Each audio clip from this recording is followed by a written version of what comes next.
ஏற்கனவே பாமக செயற்குழு கூட்டம் திண்டிவனத்தில் ராமதாஸ் தலைமையில் நடைபெற்ற சூழலில் அதற்கு போட்டியாக அன்புமணி ராமதாஸ் நிர்வாக குழு கூட்டத்தை தற்போது நடத்தி வருகிறார். விவரங்களோடு செய்தியாளர் சமய மணிவண்ணன் இணைகிறார். சமய மணிவண்ணன், ஏற்கனவே அந்த கூட்டத்தையும் செயற்குழு கூட்டத்தையும் அன்புமணி ராமதாஸ் புறக்கணிச்சிருந்தாரு. இப்போ இந்த நிர்வாக குழு கூட்டத்தில் யாரெல்லாம் கலந்துகிட்டு இருக்காங்க, எது குறித்தெல்லாம் பேசப்படும்? வணக்கம்.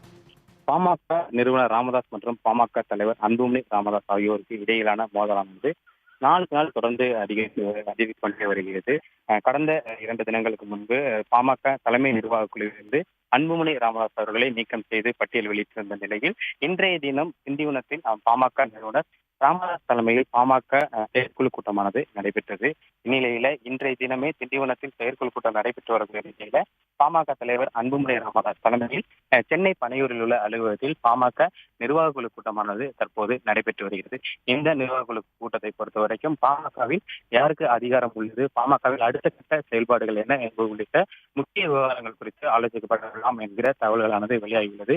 இந்த நிர்வாக குழுவில் கலந்து கொண்டவர்களை பொறுத்த வரைக்கும் பாமக பொதுச் செயலாளர் வடிவேல் ராவணன், பாமக பொருளாளர் திலகபாமா, வழக்கறிஞர் கே பாலு உள்ளிட்ட முக்கிய நிர்வாகிகளும், அவர்களை கடந்து பாமக சட்டமன்ற உறுப்பினர்களான வெங்கடேஸ்வரன், மயிலம் சிவகுமார் மற்றும் சதாசிவம் ஆகியோரும் இந்த ஆலோசனை கூட்டத்தில் தற்போது பங்கேற்றுள்ளனர். குறிப்பாக இன்றைய தினம் திண்டிவனத்தில் நடைபெற்ற செயற்குழு கூட்டத்தில் பாமக தலைவர் அன்புமணி ராமதாஸ் பொதுவெளியில் நிறுவனர் ராமதாஸுக்கு அவப்பெயர் ஏற்படுவதாக செயல்படுவதாக ஒரு கண்டன தீர்மானம் நிறைவேற்றப்பட்டிருந்தது.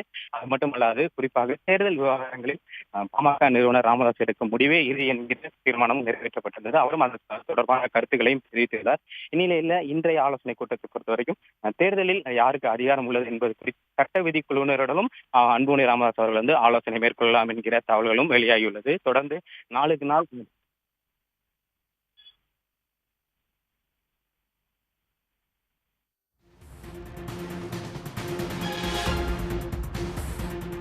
ராமதாஸின் செயற்குழுவுக்கு போட்டியாக அன்புமணி ராமதாஸ் நிர்வாக குழு கூட்டத்தை கூட்டியிருக்கிறார். விவரங்களுக்கு நன்றி மணிவண்ணன். உடனுக்குடன் செய்திகளை தெரிந்து கொள்ள சன் நியூஸ் பெல் ஐகானை கிளிக் பண்ணுங்க.